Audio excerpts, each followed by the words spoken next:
ఎరుపెక్కి మార్పు కొరకు తల ఎత్తి ప్రశ్నించే హక్కే ఈ జనసేన. జనసేన జనసేన జనసేన జనసేన.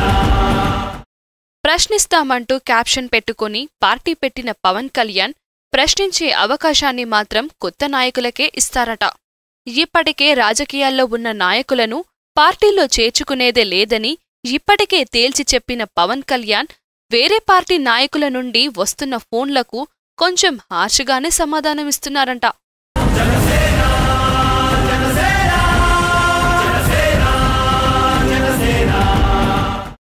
ఒకవేళ వేరే పార్టీలోని అభ్యర్థులను తమ పార్టీలో చేర్చుకోవాల్సి వస్తే అందులో ముందు వరుసలో ఉండేది సీమాంధ్ర కాంగ్రెస్ నాయకులే, ఆ తర్వాత వరుసలో ఉండేది తెలంగాణలోని టీడీపీ శ్రేణులు.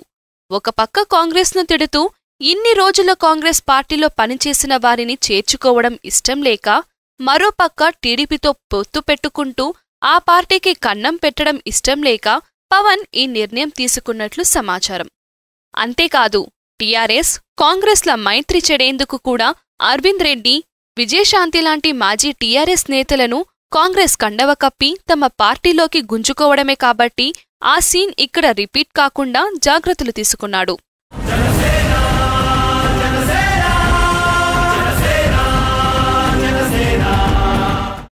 కాని ఆ విషయంలో జాగ్రత్తలు తీసుకున్న పవన్ కళ్యాణ్ ఒక్క విషయాన్ని మాత్రం మర్చిపోయాడు. కేవలం ఆగస్టు 15, జనవరి 26 రెండు రాష్ట్రాల ఆవిర్భావ దినోత్సవాలను మాత్రమే జరుపుకోవాలని డిసైడ్ చేసుకోవడంతో బీజేపీ లాంటి మతతత్వ పార్టీ మద్దతు దూరం చేసుకున్నాడనే వాదనలు వినిపిస్తున్నాయి.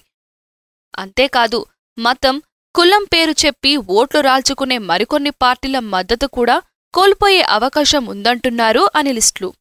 ఏమైతేనేం శత్రువు మనకు మిత్రుడు అన్న సామెతను బాగా వంట పట్టించుకున్నాడు పవన్. అన్నమీద కోపమో, చంద్రబాబు ట్రైనింగో గాని కాంగ్రెస్ వ్యతిరేకులెవరిని దూరం చేసుకోవద్దనుకుంటున్నాడు. ఎరుపెక్కి మార్పు కొరకు తల ఎత్తి ప్రశ్నించే హక్కే ఈ జనసేన.